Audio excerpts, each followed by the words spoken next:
ono ena goalkeeper ne tin edi Emmanuel Kobi ono ena dapom di go start chese na go be adma Sunday de KOTOKO for munyina ye kombia so good start ebe sanso de cap no e de so na entie player de tin enso e di Emmanuel Kobi di kakra ye de ade no betem se ne na amate anku anim na onim se opani de tin e di Akwasiatu ono ene CEO e di ma biane good stars o se obom person gopo ya adoma cup champion signal omotima qualify no kombia so mo bom first game no mo win against Kabylia ogidie so omotima komanim na omadu to the money zone. In my opinion, I think majority of followers in the system weren't so much impressed about the players we were recruiting because they were looking up to names. But we also have a different mindset and a different opinion about the system. And all that they have witnessed in the last 3 matches as far as the Ghana top 4 is concerned will speak to it. We are ready to show any kind of possibilities that will help us migrate into the next level in the competition. I'm looking for that we escape the prelims and join the proper competition, which is the group stage. Well, when is some chief executive officer Edema Bibiani goes at a penny and the thing Adi Akwasiatu the two dan some doors you never see her now for morning show that was so what type of kind of pay so or them on this seminar and so Eddie Eba to me at the watch Frederick not me quite now when you say I'm will be a more time you could have a morning show on Trump because I'm there when you say you have food and oh yeah big mistake and obiate just update exclusive ni na and ni na wo meeting Eddie Watson Frederick, with my friend so Bugatti. Liberty FM. Liberty FM, the giant of the West. Liberty FM, the giant of the West. Mira, say the mint to me be a fade, a meme, a dime by quiet behind, and I say the mint to me be your bay a beer and your fear you face. By your power pumpamuno, not the shiny yes show, Nasefira and you say ya, and Moutim is oversitting, Nafira be tete, comfort at 68 enterprise, and as a mafia basto, say Obama, your man, would be so fear. Now, was when your baby do theatre, Nampenny for say, so when your baby do theatre, Nabra Bonano, comfort at 68 enterprise, and as a mafia basto, to I don't say who your money in Abia, Shassia, or say, it says, cement, iron rods, keybarrow, pickers, shovel, hammer, carpenter for your foreign plywood, I will bet to me your kitchen cabinet, wardrobe, and your design plywood, who bet to me your ceiling, Nasobo, POP, plywood at the Bamount, I just show TV net, a stickers, design baby, leather, and the material papa, Yadi young Kunya, a Sunday young pa, leather, Yadi leather pragia and Kunya, and a car so dear, blue, your 99, and a top band, carpenter for some two soon in Nabi or any Diamodi Yaguma, Sour paint now who do in Nabi, it is a home paint, DTM paint, flamingo oil paint, and a local paint, foreign paint is so hot, so color open, Mia Mercedes amount, when I spray cars, you have paint in Biaba, your super shine, Hadna, Claire, and then the Kika home with him spray, Flanda Canyon, Naso with any Ria, Yama 110 papa, what about dinosaurs, some mosquito nets, black and blue, wire mesh, padlock, alarm with the and a high security, Nasadafia, when you are comfort to Quanta, Mopai, comfort at 68 enterprise, and Nasa Mafia Basto, I'm a Massimifie, Na Asadanka, Mifira, what it me, Sakano, no, and come and chill and comfort at 68 enterprise, and Nasa Mafia Basto, I was a Huguenas, Nana Dick, filling station, wow, fair manager, Nana Pia, I was Ahuma True for Whistle, 0541 087624. I feel Mafia Baston, tenant Tibia, the Sinifie. Senior Baya, you form near quiet betina. Not a real Sacrayan Sona Prasinti, and a GCFRP, and the Red Plus, the and Nebo Jumade, a bravo. It's true, Emma, when I said wedded them, and Mebunu, and need to cut enough for no mature migrants. As I say, in Naya, the who shit near dear Dinia, may a boy acquire who by your son for so. Intimacy, who be a nearby, Nia, who be a nearby. Your more quiet, and Nuna de Sika, Beba, Ubian carbon credit, more friend Yabi, Bebuno Yabi, and Ben Yabi, now soon Yabi, no more was in Tonson, Ubian Yabi. The Enable Initiative is proudly sponsored by GCFRP and Red Plus.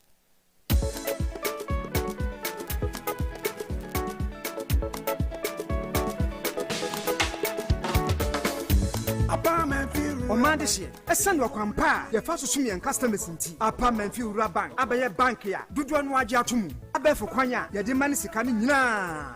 You will be Express Automated Clearing House, Mobile Money Transfer, Apex Link I Transfer, and a Western Union. Your branch said this way. You were electronic banking, so.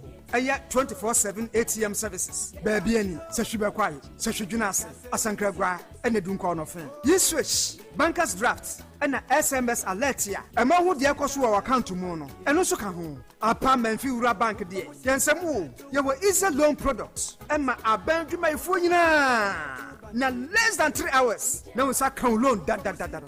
About the third party and a comprehensive insurance and so on. Bra Apam and Fura Bank. There were 17 branches and more.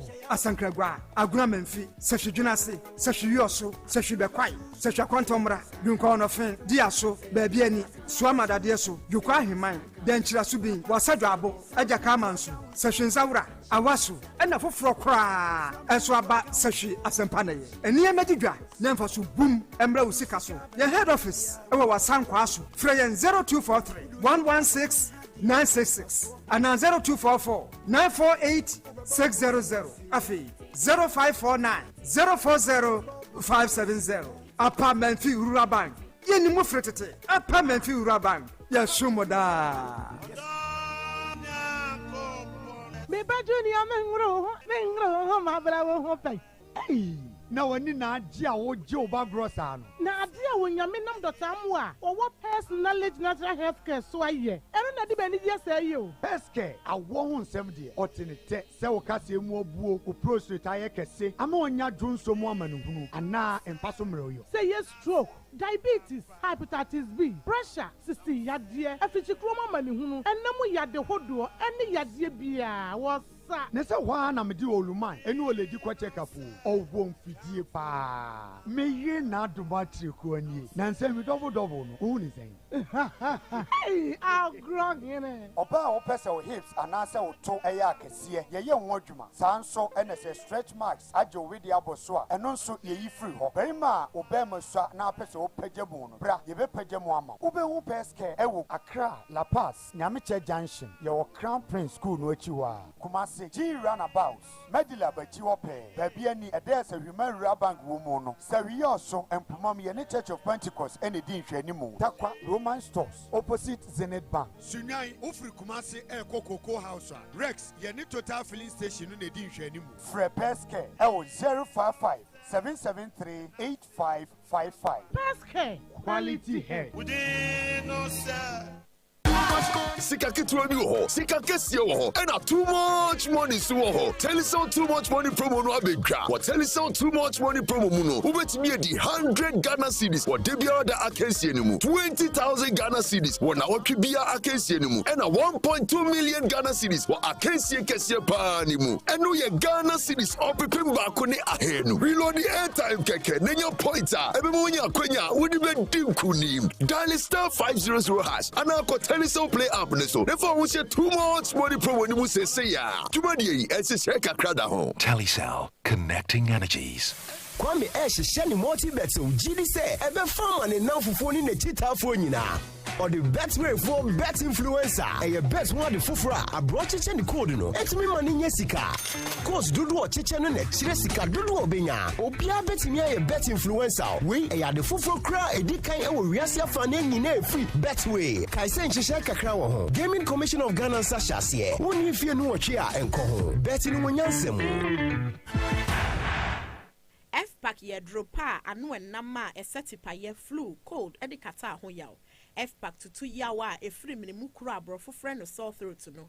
F-Pack jojo honam mu yaw nso. Na se we ye adwumaden so na wo tutu a F-Pack ma wo ho dwo wo fom.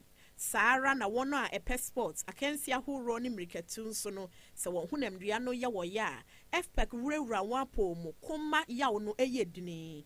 F-Pack kutia free richness. F-Pack jojo ahohye a ebata fever ne malaria ho no. Saa nso na F-Pack ekutia sasabro mu yaw na wo honam ayebosa no F-Pack so ma wo ho sepew. Ubenya F-Pack wo pharmacy shops any chemical seller shops ahodo wo man mu baabia. F-Pack yebusua duro ma wona wadi mfie dunsia ne akire. Asma ne osa yarefo. apem for any ma wo ma manu for there ense se wo fa F-pack se wo fa F-pack nanu na wo ho anto a go hu doctor. F-pack blows your pain away.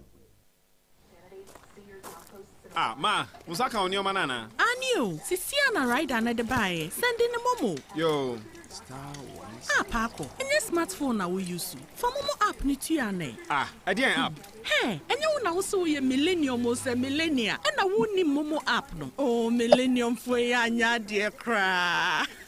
For app ni di juma, na se wodi di juma, e contem, na hu pambo so womu. Beka enkofuku a wodi momo app ni di juma biara na mo. Tia wujadi ni a ofe na sem no ka. Tia isu ni kania ka. Ana ma unsanka ya bisi ahudo bi a ye manu bi. Tia momo app no ene ya. Na shase fa di juma.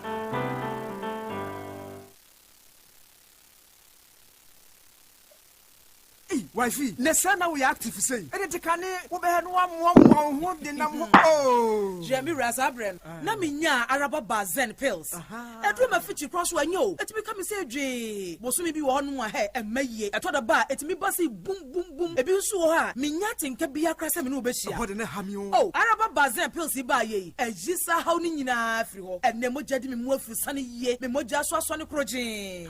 What? Why your best mapa? Na araba bazen pills. Aswemu emei. Hunchu capsules so aswe ne me no pa ma say de no odwonso 10 pie no wanya hoto. Do no odwonso anemu ye ne ya. Ono so ho ato no. Dwonso emu apaye divided urine. Hunchu capsules abeyi wo haw nyina afie ne me so. Mira, na wo kai last time enka wo ya say wo ho obazi mu no. Hey, asem na kwabo so we. Se dwonso na fumi mu o. Se me huro hwe be funa ne say. Eh. Oh, me hu say basa, du ba bi nso kra. Ma dwonso wi a me fi se ma wie no. Na se kakra kem. Wow. Oh, se hunchu capsules. You haw nyina firi ho kra. Araba bazen pills and hunchu capsules. Ebi wa pharmacy and chemical shop BM. Was a few important who obey be a Candice license chemical store was a few or so wafa kisi herbal I would not say and Estina herbal I was a few quite junior someone and a Prince Moses pharmacy who are science was SKDA I was a few jaboso with my friend Kulun Ghana Limited I was 05049 06665 0545 906665. Abuja ma mensan ema wo akwaba na peye mfa wo emra dwumadi eso na enne anopai ye ba bedi nkomo kakra enkomo a ye ba bedi no enne ye hwe ye the launch of the second edition of Ghana Grows Impact Stories ye ba behwe hu nsem ne yakane na anopai na enne ye focus no ebegina ye Race of Hope na openia anopai ne no eba bedi nkomo yura Dr. Ishbel no anane ye no eba behwe ne yedi sa nkomo yi na ye hunu sane adwumede no esi etia nkasa janapai mensa aka no ewa ahoma so mene no ebedi nkomo aja Ishbel Matthew ja na apomo nyame ado na wonso nyame ado me ho den pa okay Ghana Grows Jumadi ne mu adi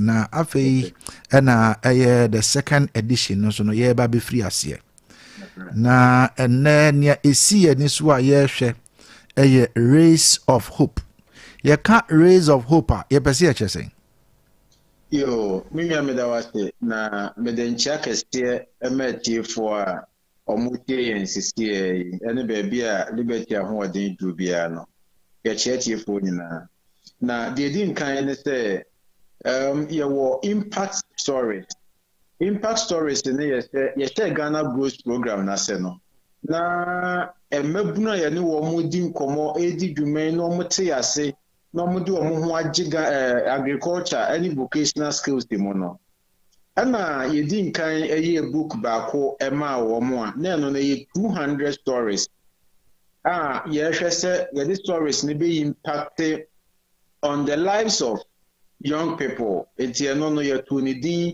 changing narratives. Said the name at no, yes, the same, the stories no the same. And no last year. Now this year, and yes, some higher version 2, second version of the book, and no Race of Hope. Sani ya tubu kunidi. Na nso kani nyina boma impact stories. Stories ye mebunu no eka ɛna yɛde ayɛ book to mmienu no the book no deɛ ɛtɔ so mmienu ɛna yɛfrɛ no Rays of Hope. Which is a Rays of Hope no ɛyɛ book no edin. Nipa akyɛw ane. Nti the second edition no ɛna yɛfiri ase yi. Nipa akyɛw saa na ɛte pɛpɛpɛ. Wait, we better say Ghana Grows Impact Stories no. What then a year bibi fufro ewo mu a ebetumi aka say we die eye stronko every eye nia moye e de kan no ehun. Yo. Ye share Impact Stories book a yedin kan de ba ya na ye frɛ no Changing Narratives na. Eno no emebu 200 ena ye di omo stories eye book no. Na eye adeɛ sonko a emebu no eye wa agriculture ene vocational skills mu ena ye de ye sa book no. Na de dance so ewo Race of Hope nim ne say we ye emebu no a omodi wo mo ho age Ghana Growth Program nimu. Na interventions ahodo a ye wo no omodi wo mo ho age mu. Na omudi ho adanse say ampa asesan ya brabo. Enti bibi te say career clinic na ebi te say e-mentoring, ebi te say empower hair, ebi te say empower 360. Any interventions ahodo a mebu no du omo gi mu a asesan wo mabrabo, asesan wo mo adwene. Na say wo mo ye ade a wo mo ye no stronko. Na adwuma wo mo ye no sunkunimdi a wo mo di wo mo no. Eno ne ade dance every the first version ni mo. We the mebu na e ka se eyampa. Ye de ho age Ghana Growth Program ni mo. Aboa yen. Wo hwe me nstem a de minya ye ne wo mu yi na o de kire. Eno ne Race of Hope. Oh, okay. Enti se see no nia eye nsonsonia eda the previous one and this year the no mo na wo de but afa san kire me maminya me honti ase ye more about this Ghana Grows. What is new or what's the motive about this Ghana Grows initiative? Yo, me da was the pa am say ebrebia ya kan Ghana Grows ho asem na no kreso obi say ebi kura na obi tie ye ne na ye the first time or te Ghana Grows Program no. Na Ghana Growth Program no Mastercard Foundation for any swadi hono. Na Springboard Roadshow Foundation ye no wo monya nkitahudie. Eteni swadi hono no na ye di tudwa ama Mastercard Foundation.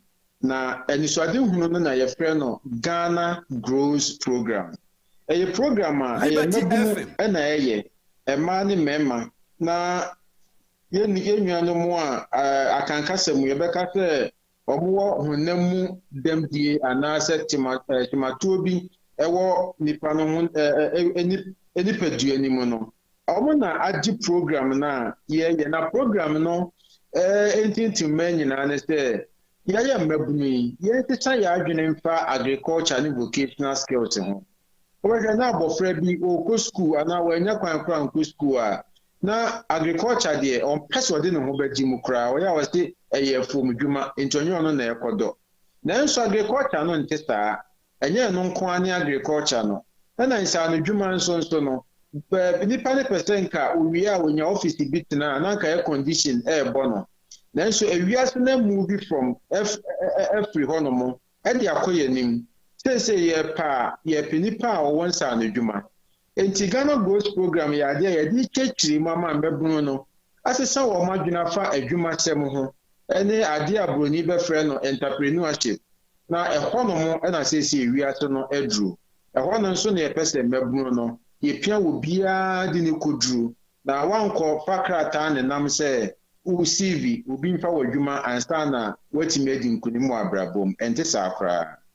Enti saa dwuma de emmoa bɛn na ɛde boa ɛyɛ emabu no ankasa. Yo, sɛ wo de wo ho gye Ghana Growth Program no dwumadie yi mu a yɛwɔ mentoring and career guidance ɛno ne de di nkan paa ɛno no de ɛyɛ one-on-one a professionals na ɛbɛboa wo ama watimi start from A na de akwakokosi baabi a wankasa wopɛ sɛ wodisi the Tosumienu, counseling and psychological support. And no, maybe now we hear psychologist being on the workasta, and so you will be a while, or no be dim como, now watch a training memo at the actual war. We are not so free or no to I was skill training. Now, skill training, no, yes, far career clinic so, Empower 360, youth ambassadors, yes, Uncle School Simua, and only a high school next level. And yes, our girls club, I hold our communities be brave more, and on Odo, ever Jimuna. The amount of skills training. We are also free while e-learning media education and also virtual university. Ghana grows a Juma Liberty FM, Mwankasa so I am more edituja, MLT food. Now e-learning platforms are who do be brave. Who we are, yes, our community outreach. And no, yeah, the drama, yeah, the deba, yes, our concern, sorry, who do. Na yesan ewo clubs ahodo ye ambassadors in the field operators or grounds are more communities be a man omuhia mebunu chechire ne memu ekire wo mu enti ubisa ya odo hoje Ghana Growth Program mu a emwa ye wo ema wo na ekọ akiri enye we nko a ekọ akiri na ebe ya betimi edi nkunim wo wani so ade hunu no ebi nie na memenim sese ye kase impact stories bibia o se wanka so tumi document edigu ho se na ebe ya afoforo nso ebetumi ehunu na wo mo nso anya bi se bi o betumi afa kenkan na so betumi afa ahwe ede aye bibi se na ebe ya ede nniema pa ebebre wo mo nso asetrem daachi enti se ye fa Ghana Growth dwumadi amudi ya ade na wo se me anase obi bia ode ne ho ahye mu bi no otumi documenti ni impact stories na osan share ma foforo exactly ye hunu se te u di dwuma bi na one tranto wa se de enchiri makra nsa be ka no mo nso hunu de course no ebe ye den se bio ye wakase bi se edua ananse atenase ewuo no ente kuma wontwam ho na se ye be hu se ananse tena edua na se ewu ya na agi se ye twoto ho enti bebia obi pa ya wotimi edidi nkunim no otwoto ho no mo ade odi akiri ba no opakin kan a ohunu bibia pefe etimi inform minister any start free ha pakopi ha ne ko wie ni sei e ba sta nipa ne start a or guidance enye obi na afi de obekire ne se stay near no stay near no enti no na ye race of hope no se bebia emabru ni bi afa ade akodi nkunim no afi ya tro de atoko no mo ko be sha se na se working kan a eno an ka setimi guide you from point A to point B to point F aha enti ye guidance e de ma emabuna hudu ni nyina na afi so esama wo nkranche se kwesti be ma etimi aya na se wonso adwoa wonso betimi aye na de de pa kire no o kasa mo na o ma meti ase se Race of Hope no a book e be kasa a story book the way stories be na book mo betimi ama yenso wo betumi ni ache ba ko mienu bia se stories o Race of Hope no bia wo mitirimu pa se ya mekai yenua ba bia ye frɛ no meritete owon kran ukon kran ya gat out Galilea community e wona meritete wo na meritete owo honam mudam die kakra chese nante ye ne den na ebra ye hu meritete no ye Tom Brown eton na so meritete dress adwuma na wo ye na nkoso ye nso ye hu se adwuma no se de be ya obetimi aton kura na wo hwe ye nua se bi oni nan o problem na wo ye Tom Brown so de be kodwa so kura koton kura ya asem enti ye ne married in commode ne ka Ghana Growth Program no ho cause on se osenye eboa ne cheche ne niam ni su bebre me nua beje di se ene merit fie enipa ebe fie beto edi entia woni me kwanya ofa so a afi obetimi advertising ne Tom Brown no ama afoforo ate eho ba bia wowo no maba ne ho aba beto afi so wetimi package ne kama nicely na wadi amankrofo se wo customer bi wa hatei entifa koma no na yɛne Mary industrial tour ɛna okohu sɛ asɛ opportunity ɛwɔ mushroom mu it was asɛ so the mushroom adwuma no mmiri adwuma no ɛbɛka ne Tom Brown ho afei Mary mmiri adwuma no de aka ne Tom Brown ho a ɛno nso ɛde sika foforɔ ɛbrɛ no Mary drew baabi na wohu sɛ mmiri no koraa wotumi ɛma ne wo dry no asa packaging it differently ɛno nso what they call a dress so nipa ni bi nso so pepa afei Mary Tom Brown no onyeska free mu emra a wɔtɔn no onyeska free mu ɔsa dry emre no nso a onya sika free mu sɛ deɛ Mary yɛ ne sɛ wafa nipa ni bi aka ne ho a ɔno ɔmo yɛ adwuma no na afei wotimi ɛkɔ ɛyɛ community a ɔwɔ Galilea ɛne Ga South ɔkɔ mmea ɛkɔ ka agriculture ho nsɛm ade kyerɛ mmabunu sɛ ɛntime fie metimi ayɛ enti wususu betimi ayɛ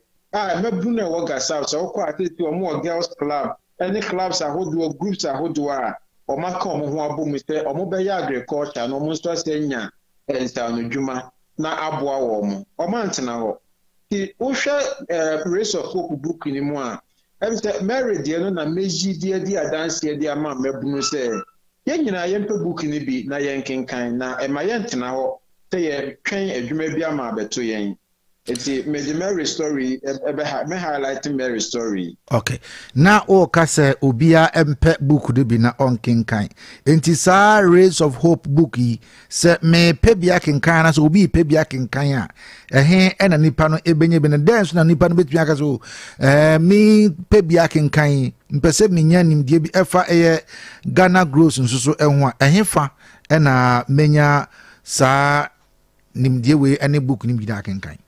Yo, mimi anyame nhyira wo. Ma menka ne me nu nyina mmom. Gedi nkan wo book ni bia kenkan a.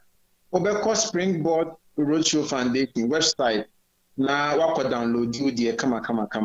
Enti obɛbɔ www.springboard.com.gh www.springboard.com.gh Ubenya bi wo ho na wa download na opesa wo beka Ghana Growth Program ne ho a ye wa kwanya be se miensa na nan bi a obefa so a wo de beka program ne ho na wo pe book ni bi a wantimi an download wo de frɛ yen ana beka program ne ho eno nso de din kan ye short code 7*718 *50 hash *718 *50 hash eno phone bi ekita o say yes smartphone and any smartphone no e betimi e lead kakra na dey register wo ho abeka program no ho eye free ye ni sika bia afen so betimi afre yen wo 0308 255 775 0308 255 775 na ye no bedin komo wo ahomatrofo no so na wabeka Ghana Growth Program no the attract ye say so social media platform ahodo ni nyina so a wo de ebo at Springboard Zone na ye ho nsɛm nyina wo ho wobetimi afasa akonya no so ehunu de ye na wo so abeka program no ho na wo kɔ YouTube nso a eye at Springboard channel na waba beka Springboard adwumakuo no ene abusua no ho na adwuma ye die bia no yatimi ama wahunu na yeso yatimi support wa ma wadi nkunim enti me nya obisa ya ekwan abenya book ni bi ene kwan abefa so a wa beka Springboard abusua no ho no Mr. Ishbel Ahid anapai yebedawasi Ojira wonso so. Jumadi Adebra we Springboard Road Show Ghana Gross Ejuma Season 2.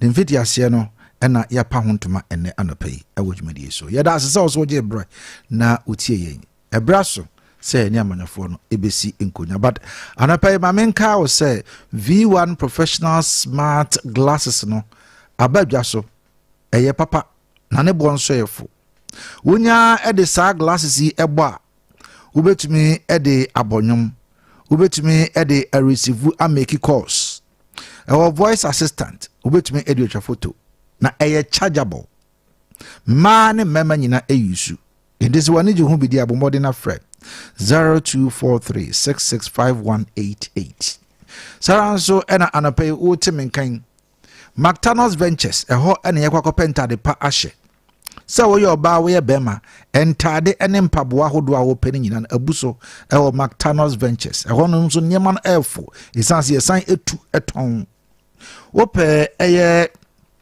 tablet keyboard mouse Bluetooth speakers and the spectacles no kon ba nyina oni nyina bi open phones open secret cameras na TVs ya oni nyina bi ewo McDonald's Ventures ya science so ewo designer polythene bags ya wo mpomam ya ni board na edi anim hwe obafra 024347332224 ya science so ewo car spraying oven with the infrared heater every to the car bas yen spray mawa within 10 minutes na ye bibia new magazine na yewo 0243733224 and also a number obetumi afre Seahorse Mahiti promo no so koso anapa ni abaya na say obekwa koto Seahorse for products ni bi wonya to ya ni abaya na say obebie so wobie ni ti ni so a hwe ni tinim konko ni ti na nkasem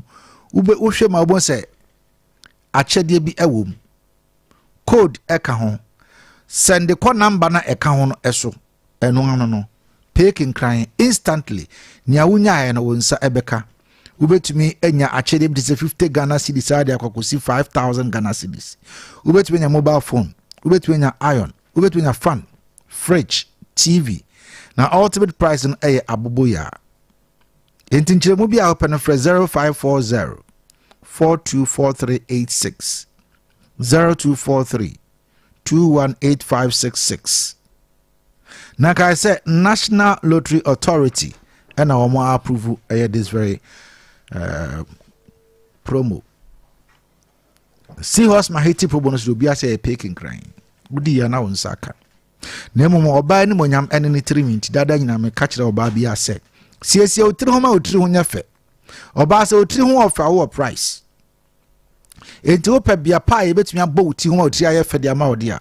Enoa any superior hair and beauty supply where every strand speak style.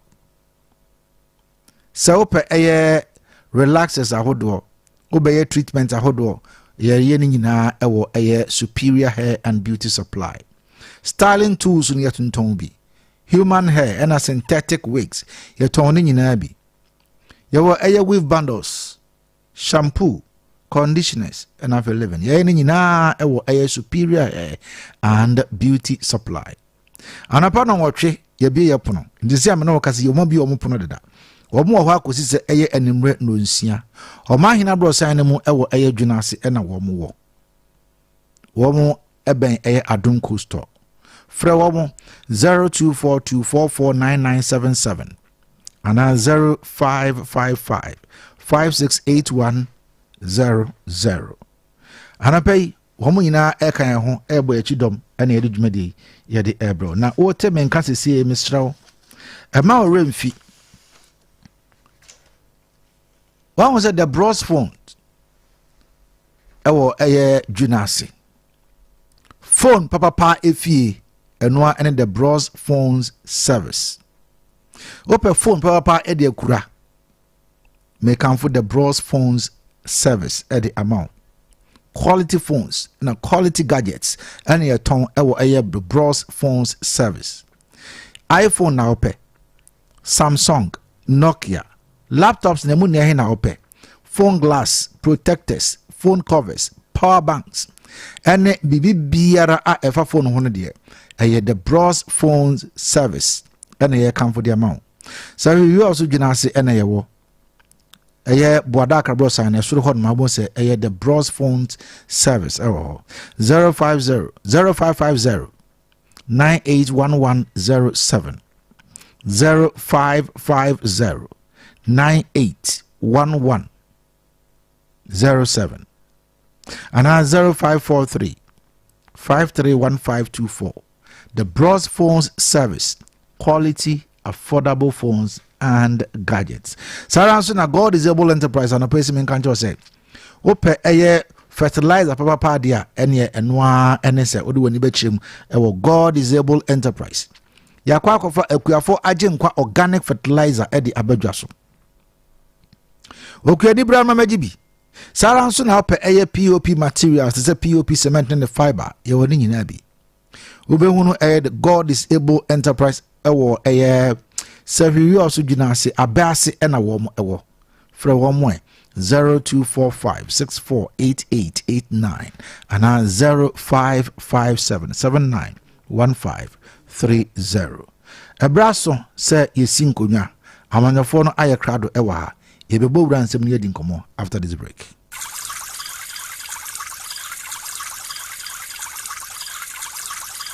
Sir, empanyi kasa numusuo twen opa na enye nsuo bia kekeo na mom ensuo a ebema wo atumi agina ope ano density natural mineral water ne sachet ene dispenser bottle ye nsuo a ya sheda aye ede ekum wo nsukom density natural mineral water pebinom water Anio, yanum ensure the kum yensukom nom density natural mineral water. Biaya ye ensure no ye pa. Yewo 500 milliliter sachet. Ena 19.5 liter dispenser bottles. Ma afiafie ne offices. Sheshe ye chikwan wo number 27 New Ridge. Ewo tanoso kwantempono so hwa. Fre 0596604743 and 0208466256 na koto bi ye waye fro eye ene bedwam nhyiamudie density natural mineral water insu papa nie fda age adwadie enkrato yi atum problem there.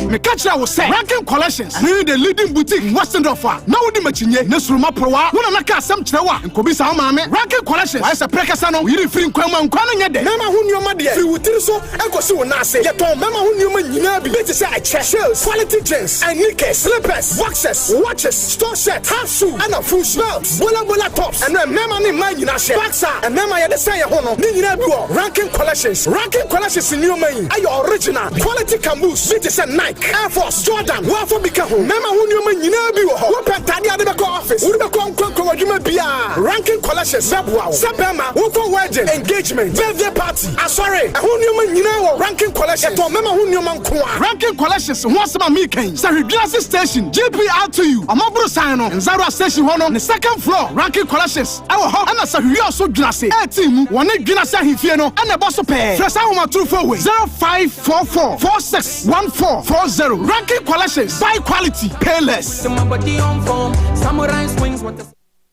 Obo, me who ye? What sorrow do you so? Adai.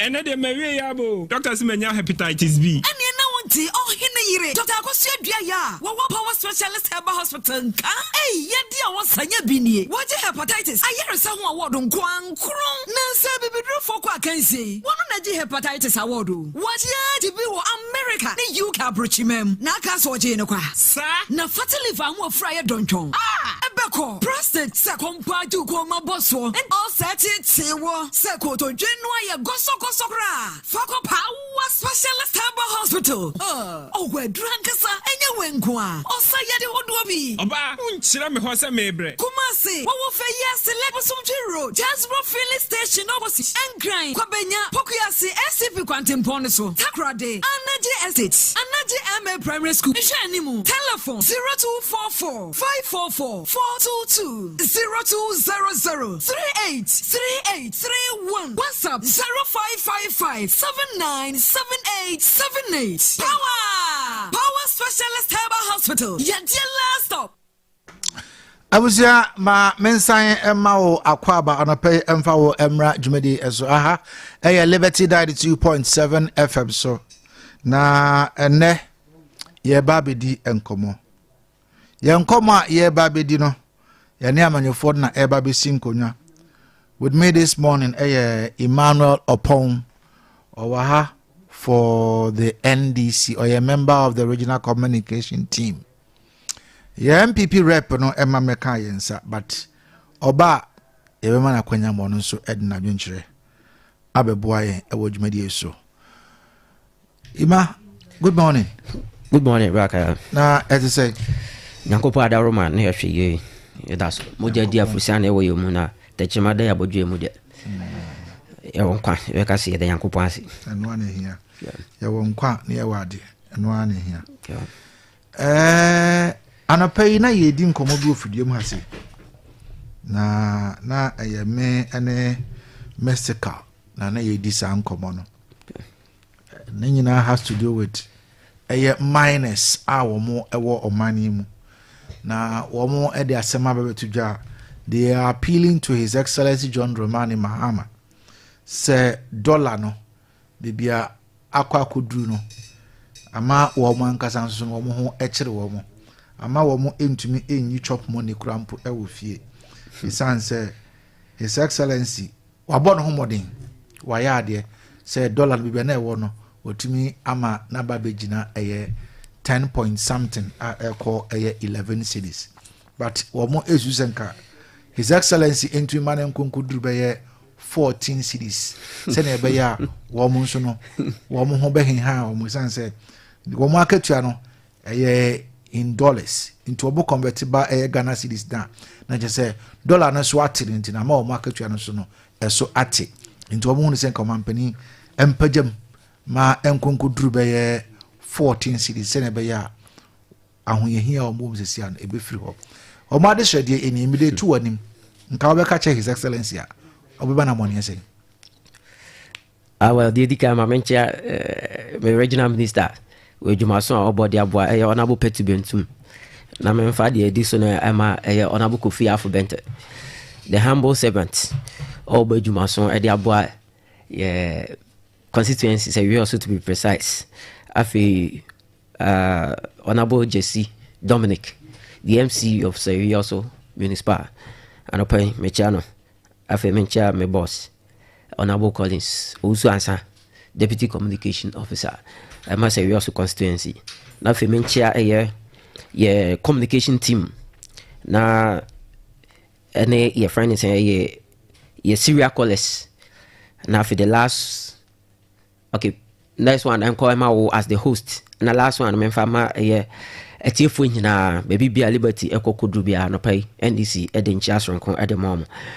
well ye ka asem bi se etoda bra baby essay no na baby nso ye den eyeye eye vice versa in the same way bra baby nso yeye no na baby nso ye den essay well from tama ye bar office as governors led by His Excellency John Dramani Mahama. Yanka say di adanse say sidi no epeke sidi no ejina na namonso. Ye peke from somewhere 15 to 16. Ye were ke amane ba around 10. Even experts krana almost suggested and also more predicted say a bit me about to a single digit. Somewhere 8 cedis to $1 and I say 9 cedis to $1.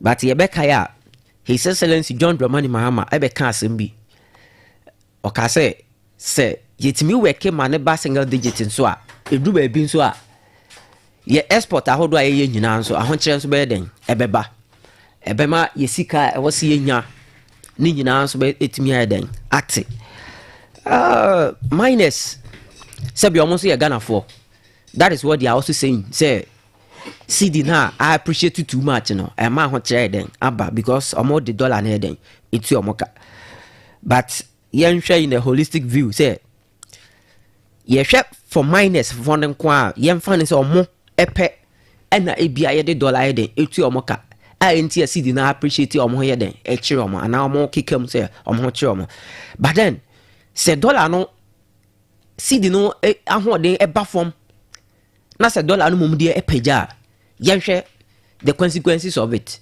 yehuni say otimamfo ni nyina obi aho ye den e kire no o koto ade bia e beka che say dollar na ekosoro nti hu ye emre bi etwam yehu the same thing it got to a time o koto ade ne ade chi ya na ya den na ya tum the next day na ya den na ya tum o ko bi say de oton ade na o ka say obaka che say na dollar no ekosoro na menya ne den saa time no obi nso ono so card e free ama no e de aba oman mu no na ono so e ho na ono so ohun se ne sika eden eba enti ebasa na yetimamfo na ebeto ade ewo saa nkrofo no ho no yemum na ho che ne eden eba ye so si ebeka no credit a che ho a see the start say appreciate ye hu se inflation e conform alongside with the CD na eden e appreciate no and not che say nioma bo the rate at which anke was say 2 mrika no I start say eden e ba fon eti anu mom be matemamuni no ho ahenhan no kakra anas a chen say minus 4 ne beka say oh CD no appreciate ye ho kire anti sadia excellency but modern say obama CD no so eden I depreciate I think say omo kan say omo ni timamfo na anye den endi ni ye more or less make me aka say they are speaking from a selfish interest point of view even though omo ye Ghana for but omo dwen omo ankasa omo ho no because esi ana o ka say ontimi mbo akoma na say omo sika sem aye aba form no in the same way o koto ade o market I believe say o sika no because of say bi aba form nti prices no so entumrika te say de enka ne na sidi no e depreciate na ma ne yeden etumrika no anti well to say the medical aka no omo ye Ghana for they have every right to channel or more communications to wherever they want to take it to but the fact is that I was see fact timamfo ni nyina at heart ni ye hwe de ne ye ya ebetimi abo amatimamini no so no hwan den ahenhan no make us say CD etumrika sisi ana ekokodu 14 cedis per yen hwe the rate at which and your prices best start say eno so den etumrika the ordinary Ghanaian no ne sika ya ahen obetimi de HC sa price na etumrika no enti omaka all right ombetie but me nya sure say ombejai CD no and to be on my bia etimi ma CD no stabilize na wo within 10 no me sure say ombeka say oh year no be kwa wie no na yaka say bia dollar na say akodu 14 cedis biom and eba sa na ye bebi say won say ye kwa na say ye den ye buy because eno no emboati memuni no kra ni yamianum that is why obi buy o ka che say obefa CD no 6 cedis to $1 o say wache CD no aloke no ana wache dollar no aloke no Adeakyia koma IGP nanso ede gwagwagwagwagwa ekoya ekodu 16 ana si 17 kra ekden ekwan so eno no yehu the hashipa saade no ede ba timamuni no ye enchen okoto ade a ohun se prices de bia na ekoso inflation kwa koya kodu 54% and sana essence eba down to somewhere around 24-23%. But as at the moment, America say inflation is hovering around 12% thereabout. Say the rate at which and 9 can normal prices bet me to mrika kono. That's why then ati and no never bought memufo no. Now yen kase ebia the omokano we are going to rubbish it. But the fact is that I was saying who say omono for instance ye nipa me and Sunday or inside ha say na brakaya o ye host. Na ebeka say yenhwe wo interest more than menua makli na yete here. I think say in the right call because always I was saying say majority no and I carry more along and we know say projections about say by the whole end of this year no is going to hover around 11 cedis to $1 and enumum ebeboa sene say ye be jai no amanako be 14 that one will not help the Ghanaian. Thank you. McLean. Good morning, sir. Not sir. I'm here to me want to pay unfortunately nowadays. Ah, now we a yard for one fear. Listen, Guateca. Ah, okay. How about you? Yeah. How about you? Oh no, really. Not really. Hello, Janati Abujati. I see. Kwaba. Yeah. I anapaid them come out the minus a war my mono kasa kasa. Almost say His Excellency do I had here. Nanso no bibia dollar no eso ati ababedu no ama wo manka sakra wo manka tuya kwa moje kwa na eso ati nti ama wo mo entumi emma kohoma His Excellency ko be yanka o nsusu mpajem na ensan konkodo at least edu 14 kura anka ye se na be ya wo so ebe to me no mi ndi nka ye mmere your take and we move on. Kaya dedika mamenchia na menchia MPP manyina anapenso ajibre na oti wona wo nyuma so wona wo kamu wana sebio hadi akuafo ne dɔso bi wa wo afumi va me kɔ afum kra still na ya na radio esi me nkyɛn a meyɛ den metie nti mame nkyia akuafo nso a anopa iwo tie na afei memfa nkyia so nkonso ɛma yewura Jojo Rocky obi oyɛ former regional minister ɛne mpanyimfo aka ho a wɔboa na yɛ party na yɛyɛ restructuring no nso ayɛ den awie mu pɛyɛ Kayaso azem no atwetwe aso kakra but o hye sɛ di asem no nso no esi kɔna me ba nyina na metie menua no na ayɛ asem no akoako bi abamu kakra. First of all, and now me no ka say o approximately $1 na 11 Ghana cedis. In fact, we didn't bear 6 just official Bank of Ghana a more X page, a more Twitter page. In do bear 10 minutes cry and nobody ever said as we speak dollar near 10.9. Yeah. Until o approximately 11. Okay. Now, my main country was say Ghana oh and your dollar and ye did juma. Ye $5 into yaka e Ghana ha. And inti Osha last 2 months 2 months or last month you were to force and finance minister e call parliament. O make a valid pronouncement be concerning issue of dollar ye didi dwa e Ghana and I say ye pese ye didi dwa Ghana. Kazo asama waka en say I say pricing and award of contract in foreign currency. Now I say Mr. Speaker okay 445 446 447 and 448 we are missing them. I say Mr. Speaker the pricing of goods and services and the award of contract in foreign currency pose significant risk to fiscal management with severe implications for stability of our currency. That is paragraph. Yes. The budget. Yes. Budget review now. Oh yeah, the asemo kind about paragraph. Paragraph 445. And bullet yeah. Into 445 na me kan. 446 was say unfortunately foreign currencies are becoming the means of transacting businesses in Ghana. This trend, if not checked, will erode the confidence in our currency, drive inflation, and result in the loss of value in the symbol of our sovereignty. Ebio, I say to curb this unfortunate development, President John Dramani Mahama has directed that beginning today, that day, no? Yes, 24th July 2025. Sure. No contract awarded by government, irrespective of source of funding, should be denominated in foreign currency. The chat for 448 it was say, we also want to use this opportunity to remind the public that per the Foreign Exchange Act 206 Act 723, companies, institutions, and individuals are prohibited from pricing, advertising, receipting, or making payments for goods and services in foreign currencies in Ghana without authorization from Bank of Ghana. I mean, the issue of say dollar dollar I say no I see is immaterial because you were mrapon krana a bo yen currency no ban say enya dia you bet me de foreign currency being it euro, being it pounds or dollar ede aye bibi o man mu na asema omo kanu ho kaya yemfa ya adwene nko ho complaints ni kese pa ni say ene goda na obuobu anu a ultimate ton at a rate of 15,000 Ghana cedis no atia ba bedru 8,000. That is the main complainer minus for the day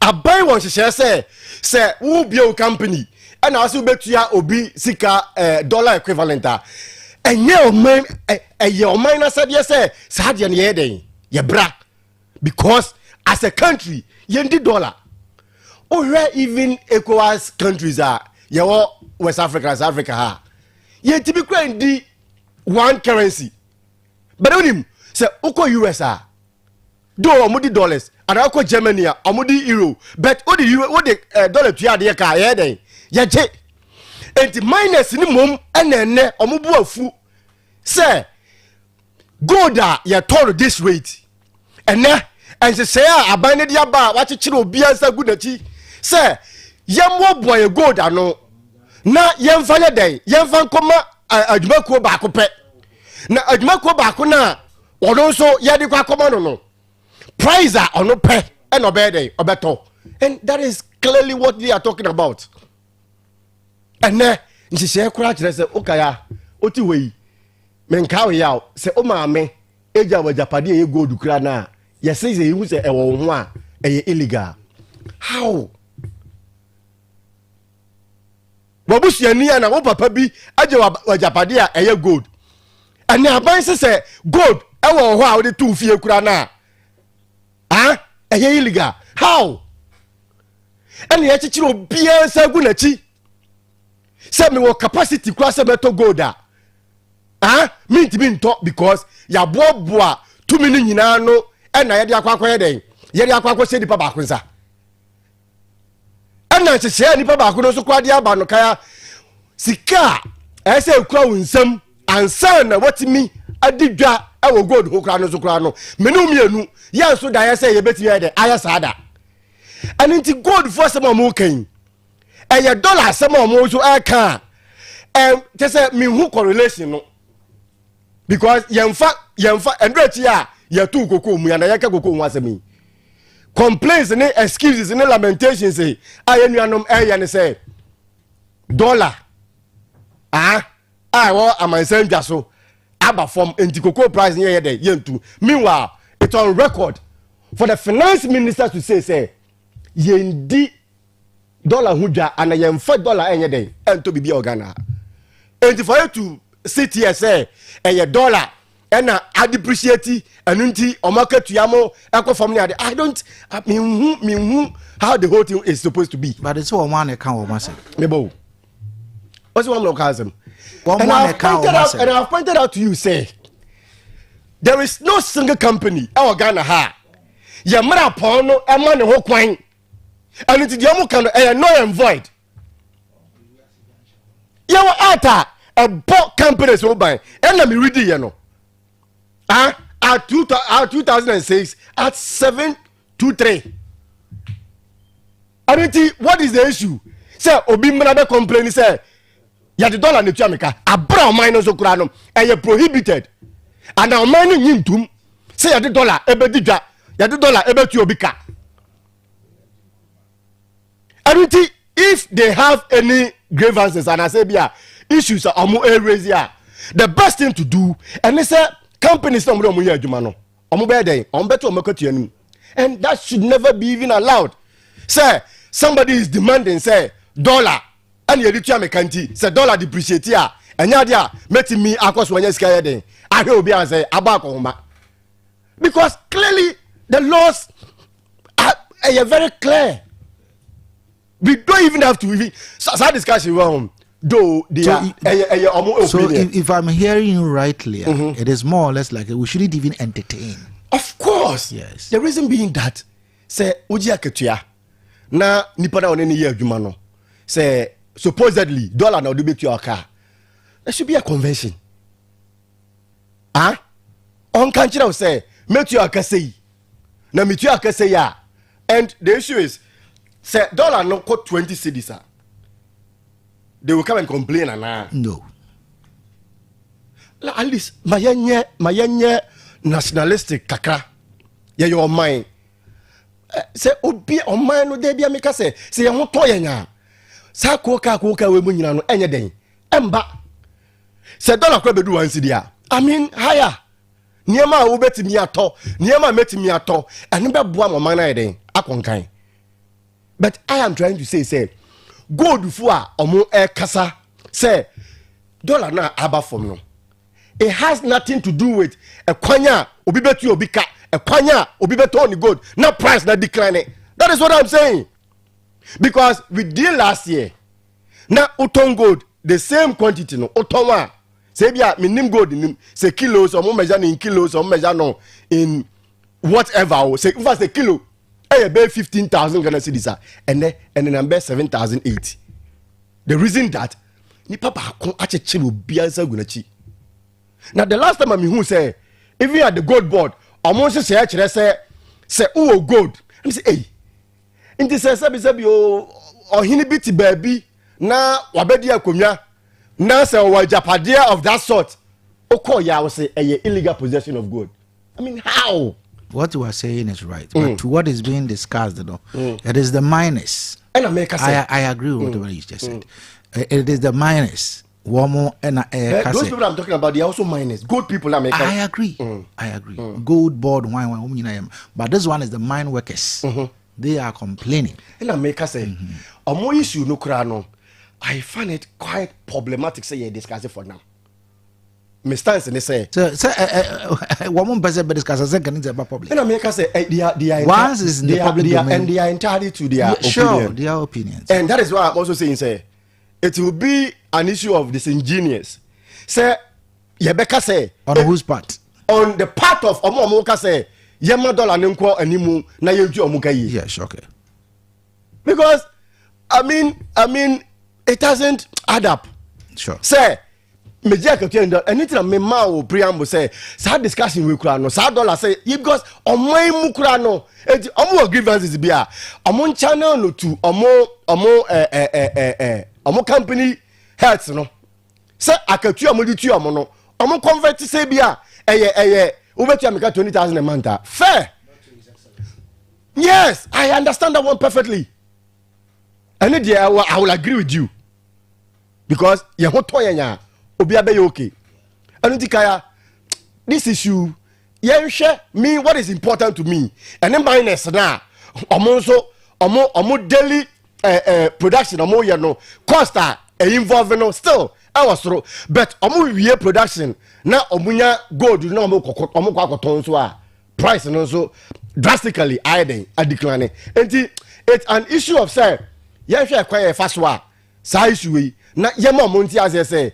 And ne Ghana ya wohai enye no at near 2006 and ye pass here at 206 at 723 clearly stipulate say yemfa foreign currency kura ye den entuyaka yemfa ntade yemfa or the contract bia ne ade and we should stay within Ghana na ye use your currency no fa ye den emfa mo ho bra na no na beboa amoma na tumpo because oko baabi ni baabi a and city if I when I want to Abuja okay, you have to change into Naira. Into Naira. Yeah. As when okay itia. Abochi crow a dollar crash in banks in the bebre. Bebre. And now the echo 11. Abochi bema be 12, 5 or 13. And that is the problem we have as a country. Thank you. Ma mena McLean Ase. I also Ednedia Abam. So moving from there, Mark, let me begin also from you this time. I'll say the Eastern Regional Police, also the Eastern South Regional Police Command has arrested 10 suspects and retrieved 9 firearms in separate operations at Adeakyia as part of intensified security ahead of the upcoming by-election in the Eastern region, that is Adeakyia. The weapons seized include 8 pump-action guns and 1 locally manufactured single-barrel gun. On August 2025, police intercepted a vehicle near St. Dominic Hospital driven by Bernard Kumi Ofosu, and the search uncovered a Toba double band pump action gun, 4 AAA live cartridges and 2 blank cartridges. But to the security apparatus, I would say they've done well. But to you and I and the residents and people living within that enclave, that Adeakyia enclave, should we be entertaining such things as we are preparing for this by-election?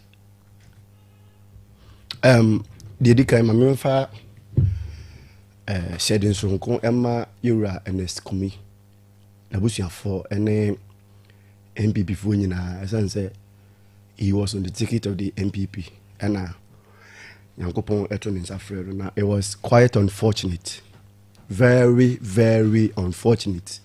Say Oshe, very enterprising young guy. Within MZF no one now within 40s.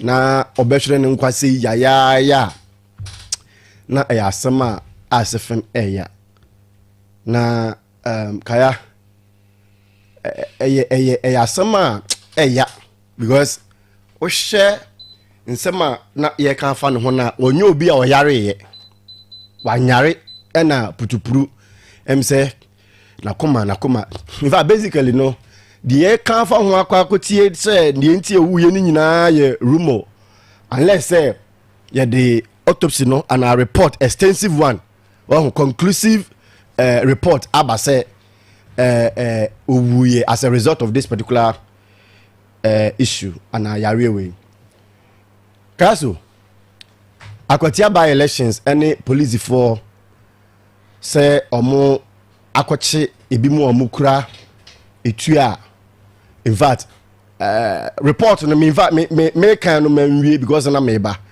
but I am not sure say bia na omo kan say eyade omo de kwa akodi boniyensem bia na say bibi and for any reason it is not even illegal to possess an arm Ghana ha regardless and respectively say it's a wodia it's licensed in your name license no genuine inti way there I'm not sure say bibia kra besi because you say o say wakokwa ayira and I say o me ho evidence dey chere say akokọ na ayira no e wo me ho no say the bar no abeju akokọ anu nti enne a sa nkofo wo ya che won no nti a wo kura because maybe what you me I know I'm telling you me what you I registered and for me personal safety because you took kwine you nante ebi wa na jobe 2 a.m. kra now driving now nenam anunti obo ho banya and it registered ya license ya renewal time so na makwa dey na makwa ko renew anunti se ekura me na o hyiam se ya na se oje a it doesn't mean say sabe me ekura me se me kwa ko di boniyensem bia na se bia me de ko di boniyensem but me de bo me yankasa me oban. But in matters of law, I am quoting what I'm quoting to you because I know your background. Okay. In matters of law, say Oshe Prosifo Ensemua, I am not that sure the police will arrest you, McLean, for possessing a registered gun. No, in fact, yes. Appearance, they say, is different from reality completely. But even appearance being deceptive or whatever, possession of gun or firearm, you who could have a gun, regardless of how the person looks, regardless of how the person looks, say why you rasta, so you dead. So who could children quantity and that's a registered, that's in your name. Yeah, there is no need to arrest you. No. So once they've been arrested and the guns seized, it means they had things which are not unless there is a conclusive. And what I'm saying is you are a law person and no policeman will arrest anybody. Hey, ukra firearm. No, I bet you. Registered. I differ from what. No, I differ. You know it. No. I differ from your position. No, not from my position. Yes, because you possession of your own gun. The police will not arrest you. They will arrest me. They will arrest you when you provide the documents. That is what should the people provide so that they will be freed if only they have the documentations on the possession of those guns. Okay. You don't look at my face. Say my hair rasta. Say my boss a cola. And until me watch me. No, impossible. So when you arrest me, I lawful. Say police who say ukretua. Maybe some questions. Of course. Yes. Until ochiwa. Say kaya. The police will not straightly cancel macho. Yes, yes. Now me can pump as you can me say am tie. Now me the nam car kwan na no. You bet me macho. Police ni BECHEM ochi me wi a nyanti a me kura tuo na me de nam ha no. Ane me documentation say oh ha kire say me de ma license no. Just bring it and we are good to go. But how can 10 people be arrested in a vehicle and all of them possessing guns? It doesn't matter. It matters. No. It doesn't matter because say uchi nipa na no anything that say wo obi be report to say wa assault ni say ya okwa report to police station what you I'll first be arrested. Oh yes, before you be able to make your position say no I'm here then. And because of some of these discrepancies nipa be brave egu afiase ya kan sama to na so ya di adanse ya den ato no so want me and defending hunti and here is the case say ya chemo mo ya even 100 in a bus obi akratuo ya chemo mo di tuo no ekọ he ya de ekọ ha mo license a ewo tuo no ho no ewai eni who will arrest you obi anti obi ene kromi akra yo ba bia etontuo registered company o pese ototua now the bon ho banya obetimi eden akotobi. The only thing you have to do say we the required documentations documenta e chere se tuo ni ye dia e chere sam pam maybe to meet you no police ni e na me de koyo ye den online sisi mame time bia so na makwakọ renew it regardless of say omu ye 100 do omu ye dodo say oh what is important to me and what I'm trying to say is say nipa no e wo ne license wo ho a then no kwakoye 1 or the training kwakoye then 2 and any questions are say then ye bi say ho but as to say nipa dodo e kuratuo anu nti ye nti omo a ye che omo a ye diche but as to say ye be prove omo guilty say omo e kuratuo no because omo dey in some say and I say bi say then again say police for nankasa so epic intelligence say nipa we oti we nipa we okuratuo yi psychologically you have betim dey dibonia then they can arrest you but arresting you doesn't mean say chenchene ya ye kwa ko buya okum for and I say bia what diboni bi and until me what is going on e wa kwatia no e yade a ye say obi a o wa ka ne pen no ho ohun so nso na we den na odwane the SCC and even the recent one I see what Ablikuma no it clearly tells you say as on mine ya share bibi ya timamufo na nkasa bedu bebe no what the one nkasa wo bambo ne beden be hye wonsam why na enti ebo a ye bo NPP deputy national organizer no officer NPP national organizer deputy national organizer okwa Ablikuma no okwa akotia by elections na omwa ne ho akaya yesi ye de ye na anya wo ya enya ofaye sa atutura sem ne sa de we won anu nti na immediately after aya waso west we go by elections na sa zenzem ni si ye no na omampanyin akufuado out of akomapa etina se yenva act mra na vigilante issues a ye wo oman ni mu no yen twani nyina so na ye den yen tungu ba vigilantism a act a be hia na yatumi ade abra na se emra eni ho for that come again me dey okay me say vigilantism ye wo emra e wo man mo ema wo mo kwan ye wo emra as you speak okay ebra until what is emra makwan say yenti sa vigilantism so we shouldn't even go for an act to ban them again no I no make sure say as at 2019 by election CEO I also west we go now there was no actor prohibiting that activities of vigilantism no okay and until na NDC for sa azoka boys ne ye wo delta force ne those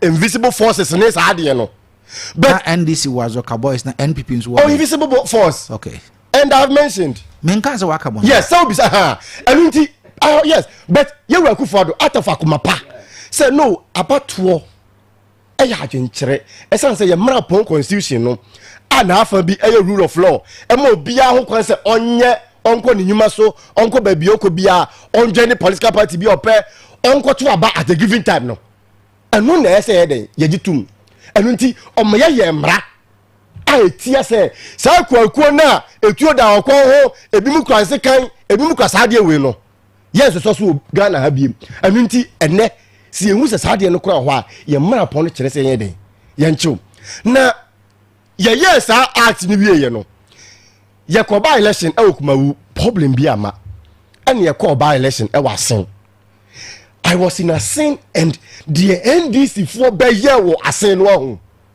na asefem anu nti na it clearly shows say NDC year Ben.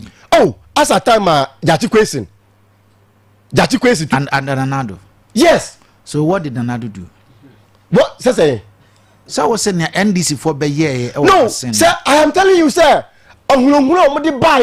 You are in government. No, you are not getting the point. I am getting you. What I'm trying to say is say, yeah, the act about I brass adian. And I got you right.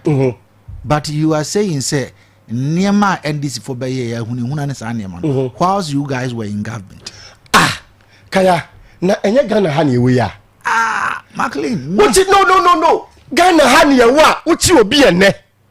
The next day na party supporters about police station. So and right here just that so but did that deter Yoko from doing what they were supposed to do? What did they do?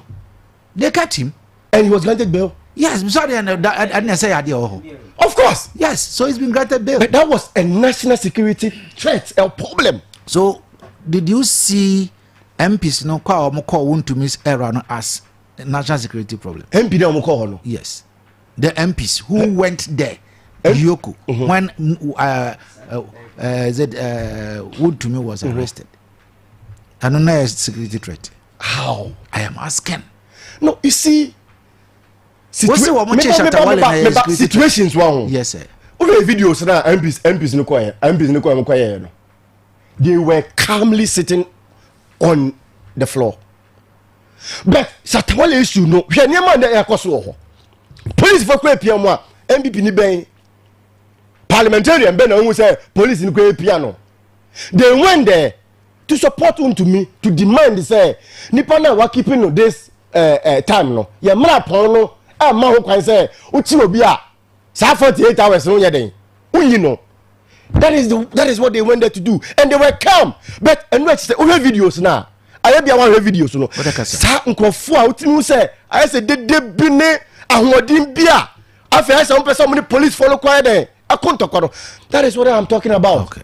And Kayaso, yes sir. The American man say a seawall aseno if it's a Twitter 2024 elections here call ye. The NDC in fact to that extent say baby ye declare bakra yet me NDC vigilante groups it me sizi and just swan for motor so 5k men and ye dear to trust them. And say only about how kumsin oyere any how kumsin ona ya this idea we dinner anka okwa akotia o money ho ban. I know you'll be going to Akotia. How are you going? I'm going freely. Okay. We kwa Akotia freely. I come back. Anything there madam no AC ni say Ghana timamufo no enya attention because how kumsin ye boni ni nyina no na police fo gina ho. Na Lord deputy national organizer ye putting in no na police for now to that extent the police no kura Zemdronia unu Zemdronia or unprovoked abon and so and you want me to trust this same person? So you don't trust the police now? The akwa so ablekubai you don't trust the police. I trust them but not on that tangent of that elections. Say yakoba elections say yakwa I'll come back to you. No, you said you are going freely. Yes, I'll go there. I'll go to Akotia. Okay, thank you. Ima, I'm serious. It be a national security threat, and others are not. Let's take it that way. Or the funny say, yache to me. Politicians, respected persons, edi omo to akosi from background. Ne to asabe na tade a wasi. What tie? Not the better form. What is the honorable thing about this? That one was not your friend is a security threat. But Shatawale dear, and the Yabes Assemble. We had an issue. Even more minority leaders is here. Ebo police niasum. Me one asememboa. Obo police niasum. You are justifying home. I know they're not national security threat. But fast forward, you share issues on Akotia. Akotia, you told about there was a dispute. I tabri as some court. Say even from that particular person, Merefini Dinkakra, Yaukumi, I know can who he has all my swearing in. But afenyo makin say pia boy ya say no they should swear him in the beba bia kwa kogina mrani na wakodi well emran gusu ani ni di na afofia nto ata owo de obia ni wa nani je say natamfo emu na wasabi watamfo hu a ho na emehu wo successor wa atimi achieve no e yasem na meka me see owo de o anase owo mpo obia ni wa natamfo behwe say obia ni wo behwe say natamfo kranye den enwu. I'm not saying say NS Kumina wo no or NDC atamfo. That's not what I'm saying. Okay. But me person me tell say no even situation na wa kom no kra no obia no kra anye den enje wo ho. Yem fa nsen ka by now that so tia say nka asem no that so court ayebedi na ye hu de obedi nkunim na obi so hu the wrong that was done and I said the good that was what done. Okay. Eti akwatia no ye nim say akwatia ye swing. As at the moment I make say the MPP is leading 5-4 on aggregate. Eti they are scared. And young one was omo bo omo nkrofo ano e call ye national chairman enim say yakasa ye nko Tamale South enti sadia monso akwati amema momba. Just look at this. You are living in a democratic dispensation. You be to about catch obi say ye mba hanti mema wonso momba. What are you scared of? At the moment I can say MPP onye ne ho nya kono wan enti bebi omukobi omusuro.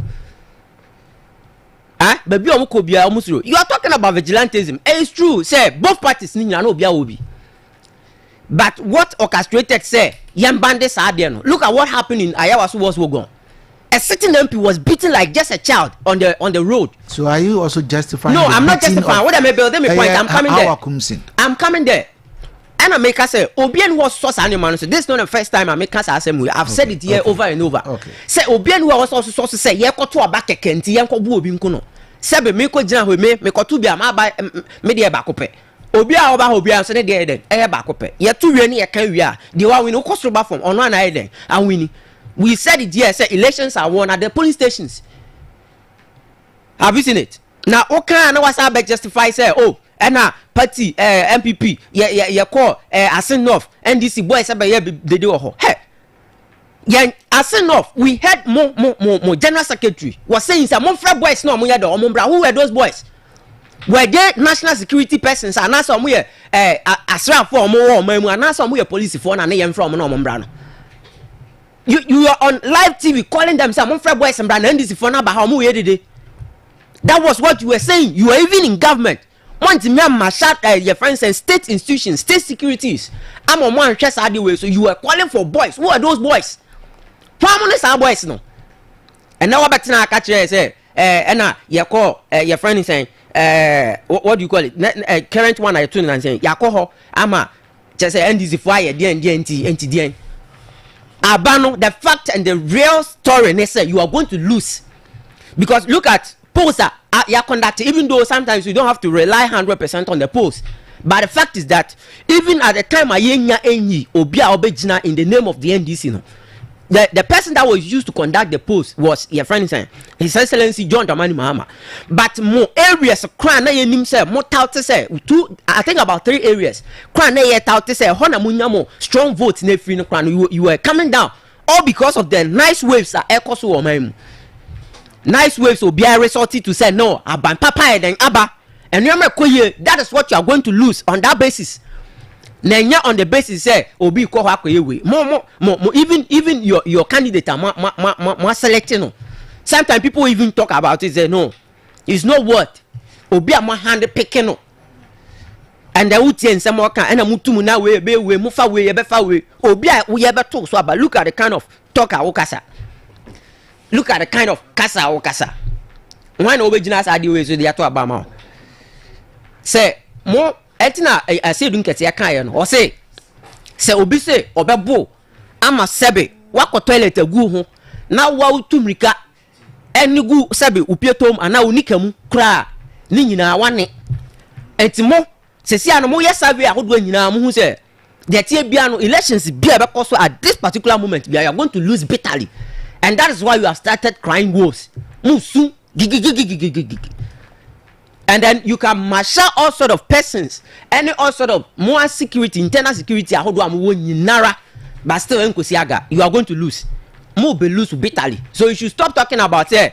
And you don't trust the police. You don't trust one. And you police now. Yeah, they call ASANTE. What happened over there? ASANTE now you swing it. Say we swing yeah. What you say? But you lost. Mo lose here. Even the vote on Yano during the 2020 elections now. During the by-election in 2022, it increased. Increased breaker. All because of say MPP. No when yakono elections biamu, and that is what Modika shadia to enuntia we na ma fa empanimfo we ho akọ ase din kete office say mo kwa catch no say ye die elections we asem we what be that enunti na akọ gan eba out be catch mo no say mo madwen ye mo say ye be jama mo dia and you should forget it. You should forget it. Mo tena krom ha catch say the recent by election of course kra mo nipa crime ba ebe wi ase no ba mo ka say ye be twena so ye be de ankosi aga ankosi hwe mo internal politics na mo ye na I say mu bibia gija basa no eno na ekutia mo.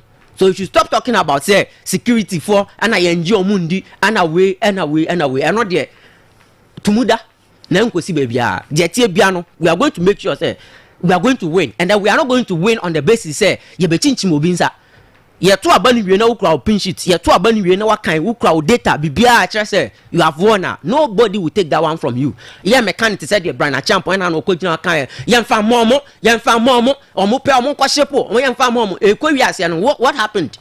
Mo lusu poto. This is the first time mo lusu poto say mo lusu say poto afi de obegina na waka che mo say mfa momo enti say and this year koi say ye ko lu support obi ani ho betimi aka say on fa ba no ema your friend say MPP ye lusu on any even when we lose by just one margin cry ye ntimi nka anase ye nka say ye mfa aba ema MPP for samu ba wini am candidate am de na ba no ono e na ba wini aba na mamu say amuni aba mu ye na yabo ama city stabilize ye na yeboa ama inflation aba fon ye na yeboa ama nyoma anase your friend is saying from a born in a muja edit to a manimu no any nyina den aba from eno ena akwetia for ehwa so they to aba e dia man this candidate no na nye security for na ekoto aba look at enkofo ayakochi omo even on the day first day they ache enipa second day ni ache on the same day na ache I'm say categories of people's mienu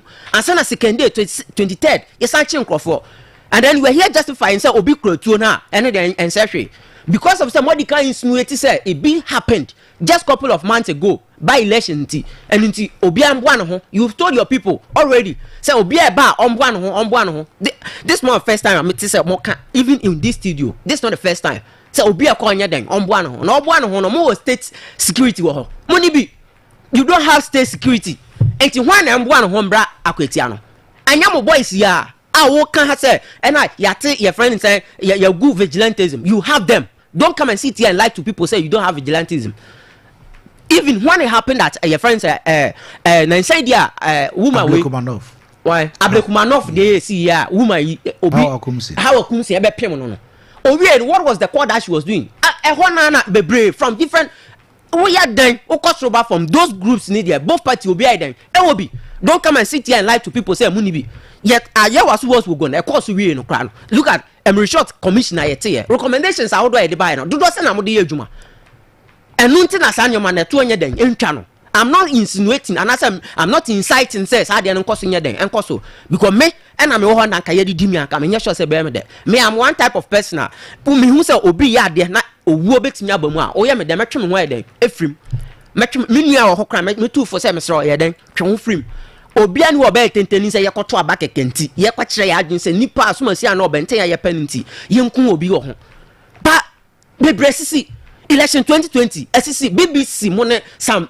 international way reporting what happened see you couldn't take one just step out about it say empo tamale no hwan mo de SCC ya chi obi say ya prosecuting ni pa no e bia nsi da elections are hodwa president Nana Addo Dankwa Akufo-Addo o hweye na nipa ewu wo mu no hwan mo na ya chi omo ho mo de mo kan kira me sesi a what you say enti no de say ti say de wa wo kan no say de do na anya wo ya ye nja wo faye enti mo de mo aye no say no na kan this phone so hwe so anka akwati akwa me nya sure class am betimi de mu na nkra de asi ho but it's not going to happen that way we are going to open it a contest in the echo and then we are going to contest based on what the waving I cost wo man mu sesi ana no na ye bebe si on imam da se makle maba ho ba do memfa we ntwam smart effort college se kan so ba da che ho hiantifa wo far bra na wo mfa no mfa ntete ma onyini ma yo pani pa wo mogye nkwala no from crèche 1 year kokosi class 4 entifa ba na eko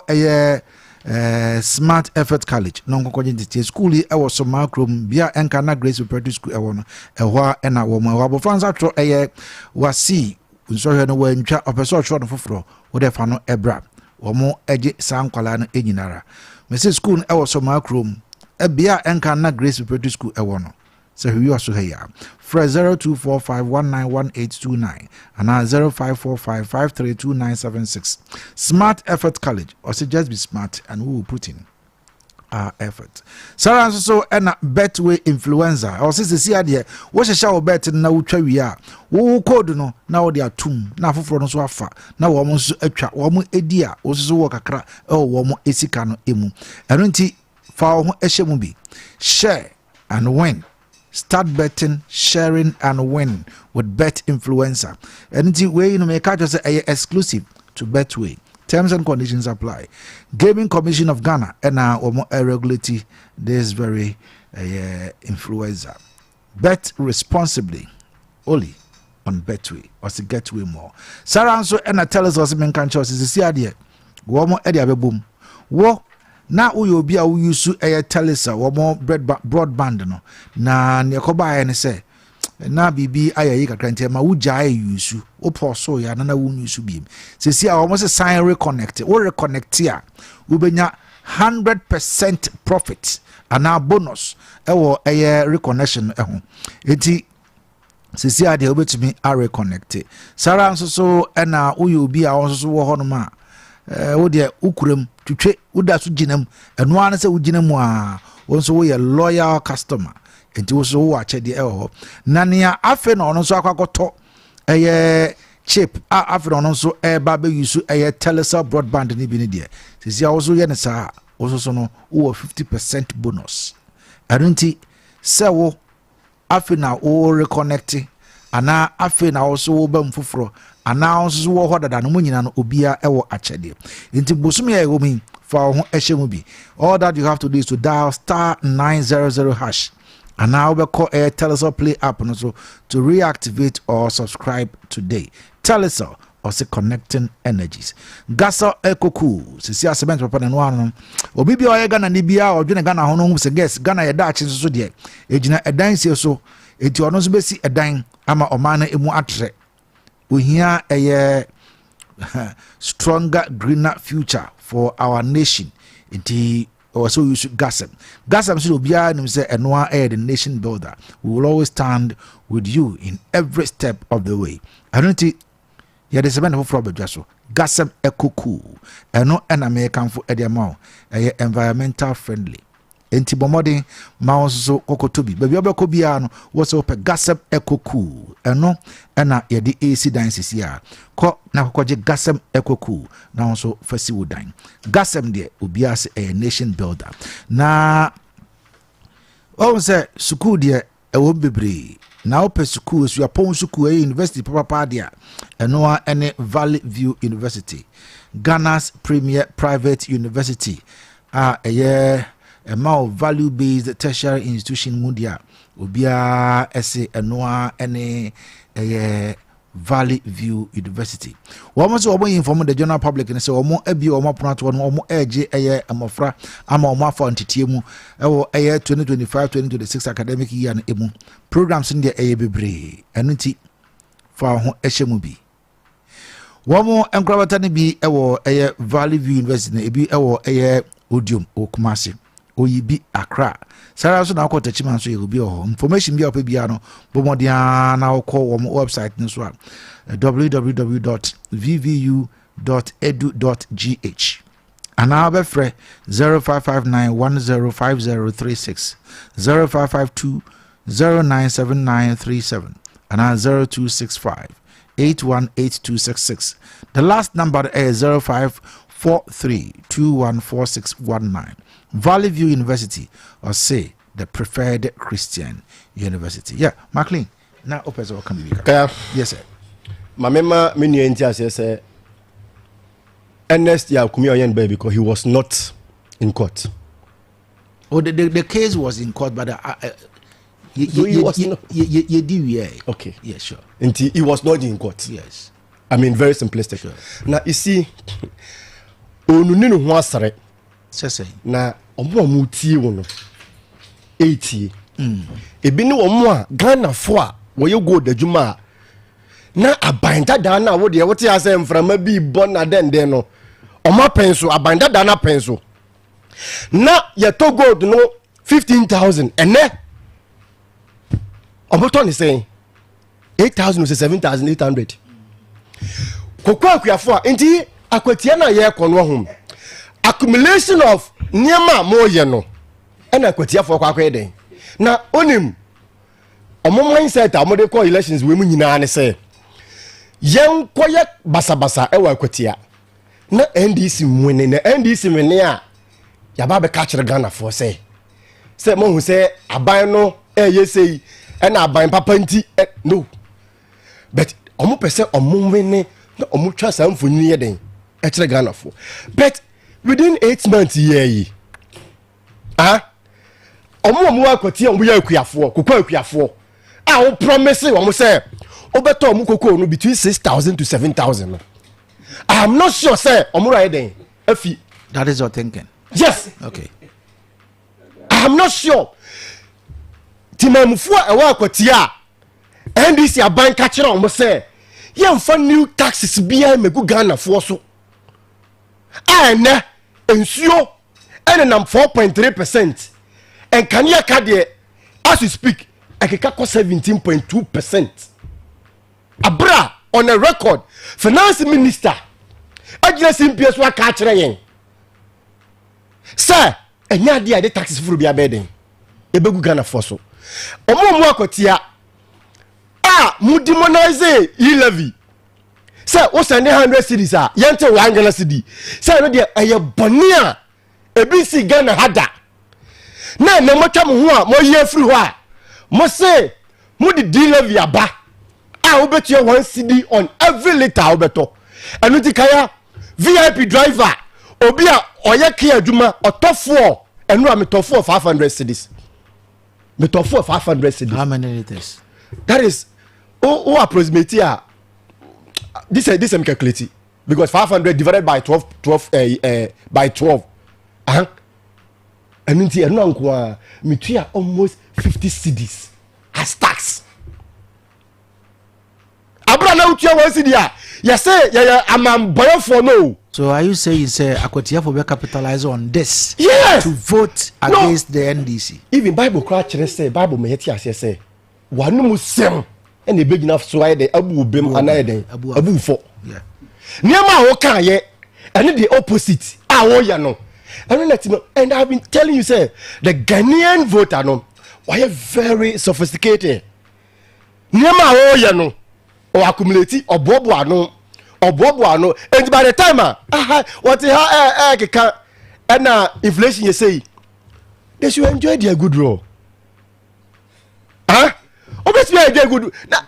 Kayaso me ya ba mu MPP ba 2017 the kind of good role I enjoy and this nya have kwatampo mu nyae omunya nsumpo inflation now was saying inflation was 15.5 ya the basanga degate economy was growing under John Mahama 3.6 ya the by 8.7 doom so successive doom so for 4 years ya be clear doom so in every ho ya be clear doom so in every ho etuan kania ka aman kania ya den agina so to understand say NDC people NDC phone be going now where say ya ka say survey doom sir then they will be saying say now how many megawatts of national grid and of megawatt they can national grid no they are not even aware say are they close to 1.6 even megawatt and I have the figures I can even show it to you. No problem, carry on.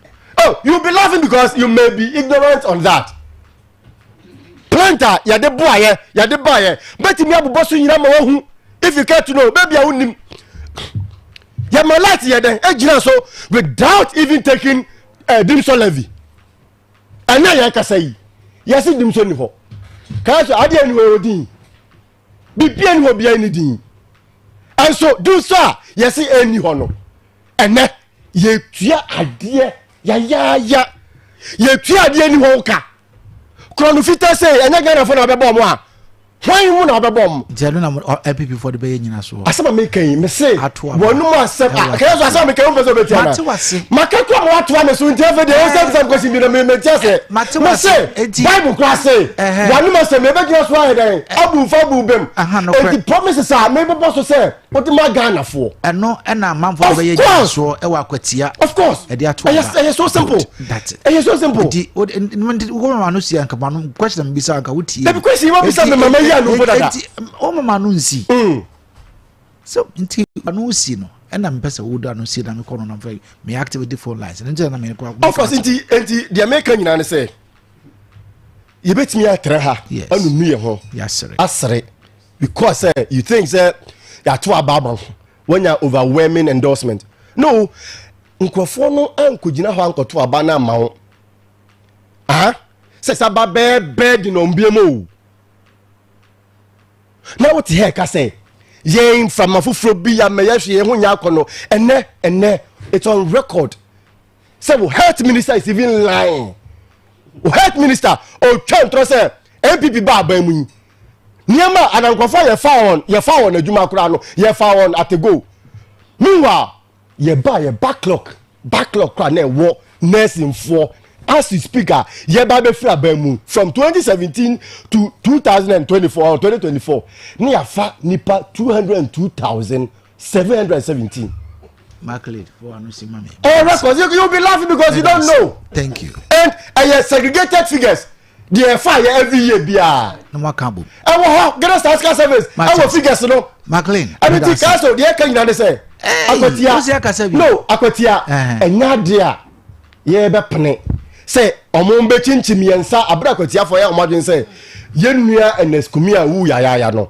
ye the MPP candidate e ba ko si na nemo parliament no wadijuma e de aboa akwatia for Iba quick one have you go on to the phone lines mo ba bia mbetimi de mo marking scheme aba mo exams paper any more marking scheme you can speak to whatever you think you like oh no but say he didn't speak to whatever he thinks and I may say ono betimi aka ono won say hold on ye din komo Matias ya munyai sade no ye gina ye din komo it me ma wo say hey say me so me come there yes ye din komo e no aka na say me ono no kire ono me ma menka de o kan no bia na nya me kana untie nya ono no e kan niema Odo no who said the party for the bay nyina so e dia to aba atia eye NDC ama MPP as retaining the seat. That's what I mean.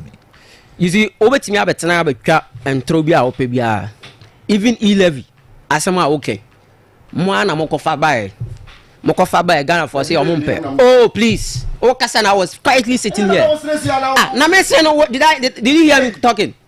And the fact is that E-levy na mo amokofa ba mo say twa mo say mo ba mo be say twam bra na mo da so wa ba mo na mo refi kra say mo wa ba mo say mo san ba bra na wo wa ba mu what does it mean actually saying you were talking about Dumso mo ankasa mo presidential candidate Dr. Muhammad Bawumia ejina simpio so ka say if Mahama e di Dumso aba na say wa Sovia what is the credit I say the man no please keep quiet control yourself control why control you should respect yourself please the fact is that work of E-levy buy E-levy na work of buy no wa wo say twa ho say wo san ba mu a forgetting say now that's why then e wa ba mu you are sitting here saying say amanfo na wo kura gold a ye ba jire waje enye lawful you see from go to gold board on my website now call no please what can say wahini mpo ekura gold a wahini anasa obi kura gold a ye ba prince didn't you say that and I'm say what am I come and say write whatever you want to say down when I finish you can come in no I'm not me fast and bianto so and I'm say asema ho say please me say go individual what mean pose and see good I'm a catcher. It is false. You have possession of gold. What does it mean? You have possession of gold. What does it mean? Don't you understand the word possess? Word possess. Won't you see now? I'm from Munam Kroma. You had the gold. I show on Seno. I don't know possessing gold. They are. But we are talking about what? No, please, quiet. May say, don't you see people? Who want for someone to meet the gold? Don't you see something? That is not what I'm talking about. Listen, and some now make catch on the not for be free. The fact is that gold board and she shall be bien say obi kro golda ye be baba jeffrey unsem. And that was what you were saying here. The fact is that it is against hoarding of gold. Unlawfully hoarding of what? Gold. Say who and no your possession and I say you're hoarding. You control yourself. Because you always go ahead and spew falsehood out there. The fact is that my man can't show. You will struggle to even speak to the people. I'm telling you for a fact. Because you in control. When you were talking, I was quietly sitting down, listening. You thought it was okay. Until there's someone here that I was crying wolf over here. You are crying wolf because I'm spewing out the facts out there. The fact is that Mose Yakofa Dileviaba, and this time you are talking about no, please. That was not the name we gave it. That was not the name we gave it. And Yandia Edemano. Mose Dunso levy. And I'm telling you, sir, that was not the name we gave to the levy. Please keep quiet. It's better you control yourself. Energy sector. You see, you know it. You know it. And I like the fact.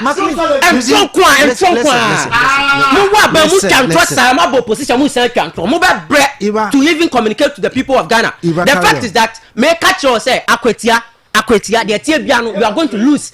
Sesiano, Mohonya Kono, MPP, Mohonya Kono, election at the moment. Namokwamu, even internal politics. Look at how you are fighting. Hold on.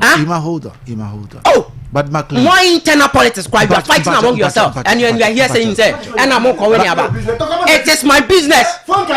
You and make a choice, and I make a choice, Akwetia, the Etiopia, you are going to lose Akwetia. You are going to lose Akwetia. Ma Memphis da fama kulunga na homo de araba bazen tablet ya bebia so e ma nyina nkoko pebi e ma duro pa no eno no araba bazen tablet sara nso na mema de no so ene Mr. Kill enti be ma wa ye mero pass woduma oba ne nyi wompam wodi ene Mr. Kill koko pebi na emwa oba wo so wodi ene araba bazen oba onti de wompam wodi nso na woti ya wodi oba ma de ehye ma woti ya me ka me kyo say araba bazen eye ema abuso obi ato odobia 0504 906-665 and 0545-906-665. Zuva Bar and Lounge. Wamasi wabu Zuva Shawama na aye ready. Hariti obiya amra majene de ewiye prem to be clean nazi bibia kama. Sai tabwa kusise aye nondu ebebo. Zuva Shawama. Eno ena American for Ediama. Opese ubebe didu hot na kwanya ho. Opese ya de brozwa akwanya ewo hot ne mam. Ubetimi Alfred numbers 0538-448140 and 0555-150-798. Ubegunu Zuva Bar and Lounge ewo eye Abudiem Junction. Sara nso ena woti menka anopai. Pure Health Clinic womo edo womo natural products in abedwaso. Kankan bites eye ema obibia ne sisi eye ne ya. Sara nso ena kankam tie stop nya typhoid ne malaria how wodi edo no. Kankam co capsules cocoa how joint discomfort pulse ebetwase. Kankam ointment eno eye ema obibiara ahotutu ewo no so na afei ya na posu nyina ewewe no abuso obi ya to aduro bia obetnya for Dr. Kankam ankasa dodo na pese utu kokoto afredo 0246710712 and 0274506976 wo anope wo temenka akomayare ewo so diabetes wo also sebe wanum enkabone ene wo ho dental problems stomach ulcer obema no esua woto no eyefia opese ye ni nyina akese edema wa me kan fo pescare edi amount pescare ewo eye mpomam wo mo ene Pentecost aso ene die nimhwe from 0530 122500 and 0268 477 660. Kuyadi TMA na kokope eye major. Major 3-in-1 selective woody sada yadi she a yura hodo nyina ase afri abrofuo emu. Born Agro Limited ena edi aba. Arunti bomode na frɛ 0246 519012 onsa ebekabi. Anapei ma yema eye afrefo no so akonya aka no momrem ne yemfa so redwumadi so. 0536304072 0322296342. Good morning. Good morning, Kayaso. Daniel Kasamiti, Obebra Koti Bonetau. Yo, Bamentia Martino about the home of this. Na NDC Kayaso. Yes. Omonya Omagin say, Omuba Bebu Omino. Omunio Mom. Esa say, yeah, in your mapa, Bawomia Baye. And NDC, and I before I say, Hello, Daniel. Hello, good morning. Good morning. Oh, no, hello. Hello. Good morning. Me pacha udini wasemwa.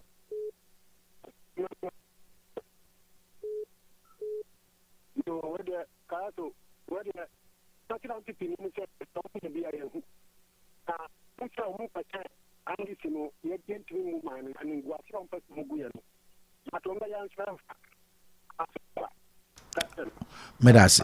Hello, good morning. Good morning, Kayaso. Yes, sir. Abutrika bonita man mebre ko ampacho. Kayaso nano pe mamena wase na menche obejafo. Mfanchi akese ma Kennedy ohene e Japan. Kayaso NDC ni no ose amammo be na omubu no Ghana ha Ghana kwani aje hu. Ene yakwachi wei. Ene aye wei se no ene na ya amammo nana. Ene kokwakuafo a promise omo no sika be na odi atu ekoku mu a yeni age e wo Ghana ha.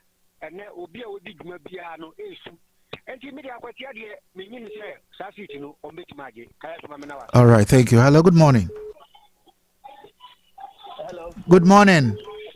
Morning, Kayaso. Daniel Kasai. Yes, NDC abai.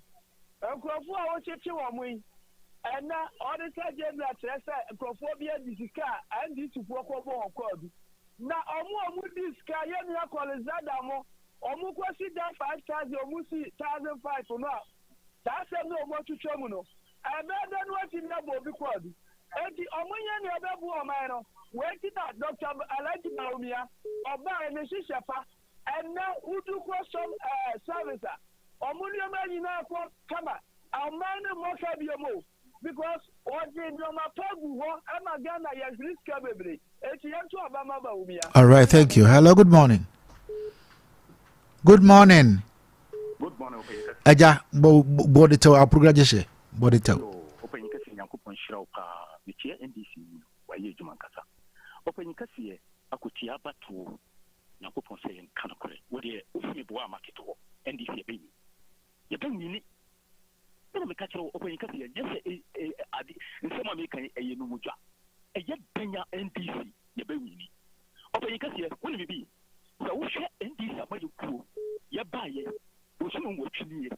Na juma di pa NDC aban John Ramana Muhammad ejuma obonu open kasi MPP for omu po omu say omu nim do muka because Ghana for yada NDC aban NDC be ko so atena ban mu se ba wum ye o se fa yo enya ade ya MPP betina ba aban mu biem honorable Pius honorable Amonia omu bo ejuma butubutu. All right, thank you.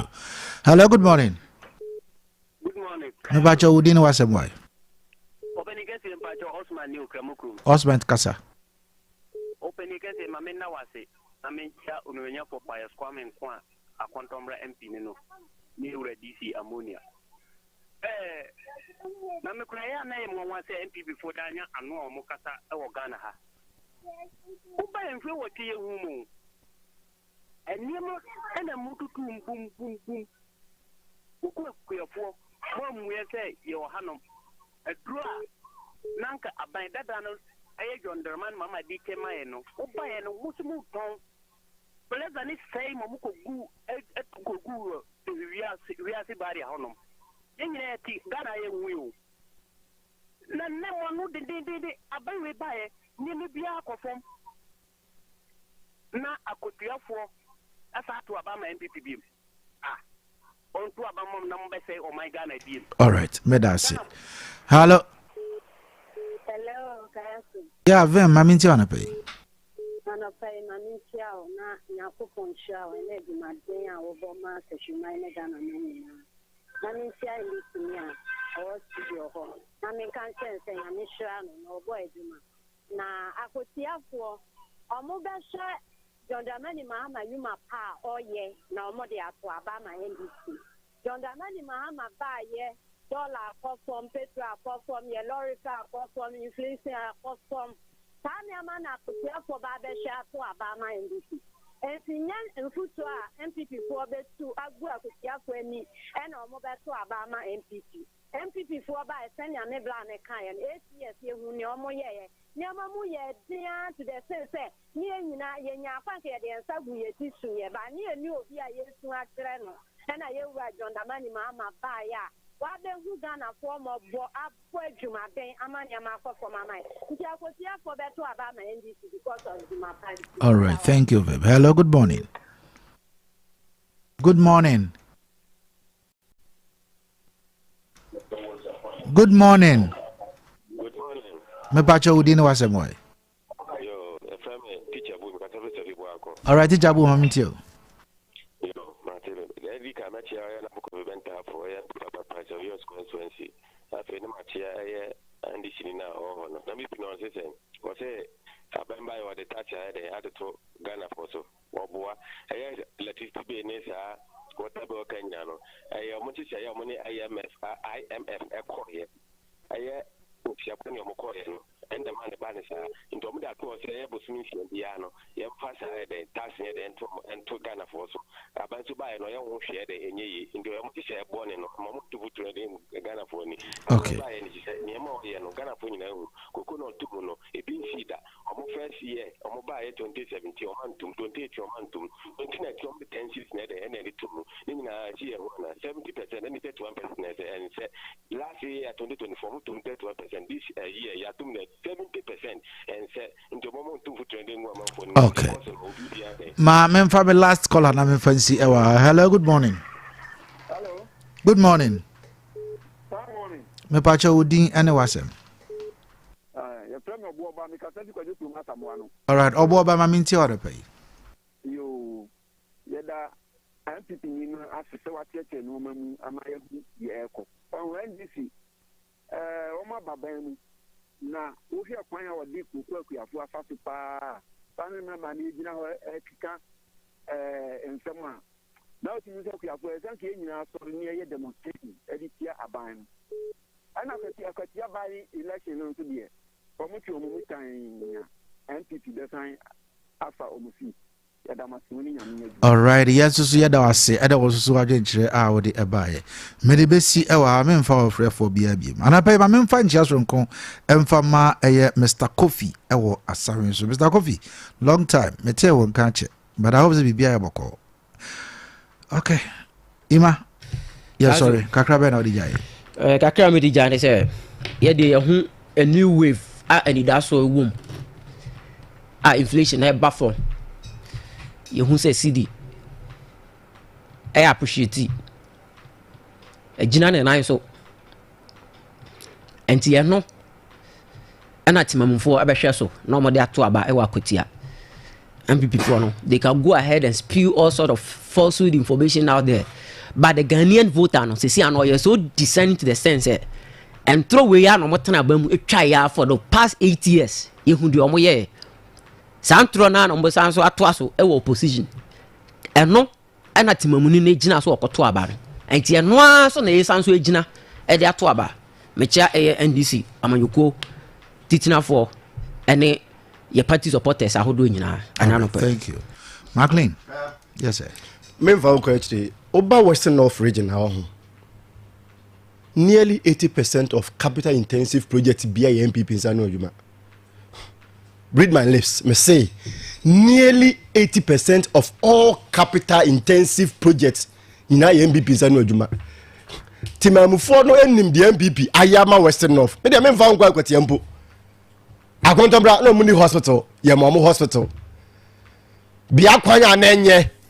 Na yetimedi efunu to onkon ho ene ekwan no within a space of time utimi do debi so. That is Adeakyia e matimamfo ne den e kai de waye. Na entro de utwa entro se onzafo ayira. Kayaso eventually obeda abonten. Endie kan nyina ne se MPP before yes you lose elections.